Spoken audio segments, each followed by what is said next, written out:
Hi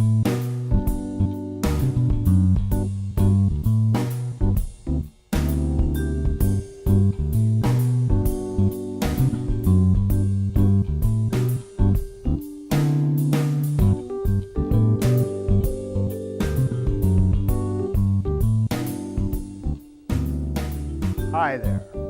Welcome to Secret Places in the Open Air. I'm your host, Ivan Taprod. Tonight's show is called Going Places, and it is about physical travels and spiritual journeys. To get us started, I'd like to tell you about a whirlwind trip across 2 continents and an ocean that I once took, a couple of months after my divorce.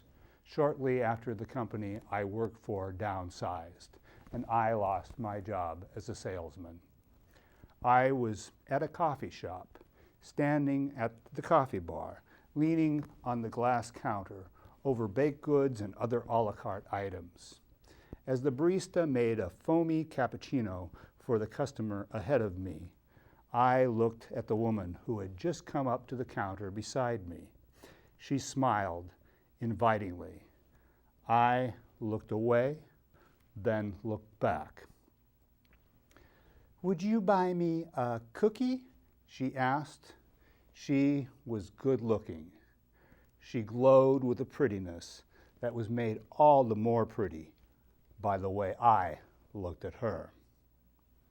When the barista asked me what I wanted, I ordered a no-nonsense cup of Colombian with room for cream and a cookie for the lady. "What would you like to drink?" I asked her. "A bandias with extra foam," she replied, addressing the barista. We sat at a table, she with her bandias and her cookie, me with my coffee. I was in my mid-30s then, neatly dressed, newly laid off from my job. She was much younger. "The key to life," she told me, "is to forget everything you do not know, wipe it completely out of your mind, then go obliviously into the darkness, confident that it will all work out." The next thing I knew, we were in Las Vegas. I'd made the mistake of telling her about my severance pay and the money I'd saved up. Still, at the time, it didn't seem like a mistake. Everything was great. I made money at the roulette wheel and from the slot machines too. I found out very quickly that she was expensive to keep happy. But I also found ways to keep the cost down. She didn't mind dining out at fast food restaurants, for example. It was the crowded nightclubs and the packed casinos that cost so much. Before long, we were at the airport, and then we touched down in London. I saw those double-decker buses and the giant clock called Big Ben. I had a passport from my overseas sales trip I had made, and I found out very quickly that she was a woman who knew how to get things done. She had booked everything from her cell phone with my credit card. We saw the Grand Canal of Venice, with its gondolas and its Renaissance buildings. We stopped in Milan to go shopping and to buy ourselves Big Macs. Every night we slept in a different hotel room, she in the one bed and I in the other. She knew how to treat me in public.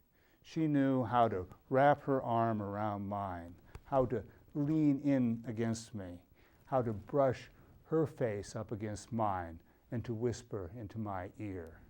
She was a lover of crowds. She liked dynamic places and to be at the center of the action. When I was with her in a crowd, I felt special.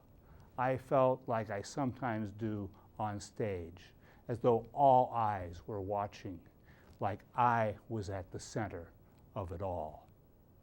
We went to a soccer match at an international tournament in Portugal, saw people whose faces were made up with various colors of grease paint and who were waving various European flags. When we returned home, 7 days after I left. She left me, probably for some other guy who would buy her a cookie. I had spent my severance pay and my savings, and my credit card had acquired a mountain of debt. No job, no money, no wife, and now no girlfriend. Was it all worth it? No way. I'm not that big of a fool. Of course I regret those 7 days. But would I do it all over again if I was lonely and saddened by recent events? If I was once again struck by hope and love and a beautiful woman's charm? This I cannot say. In all honesty, I do not know. Who were those ancient wise people who said, "Know thyself"? Who was that philosopher who said, "An unexamined life is not worth living"? Sometimes it is time to be a leaf blowing in the wind. Sometimes it is time to go obliviously into the darkness, confident that it will all work out.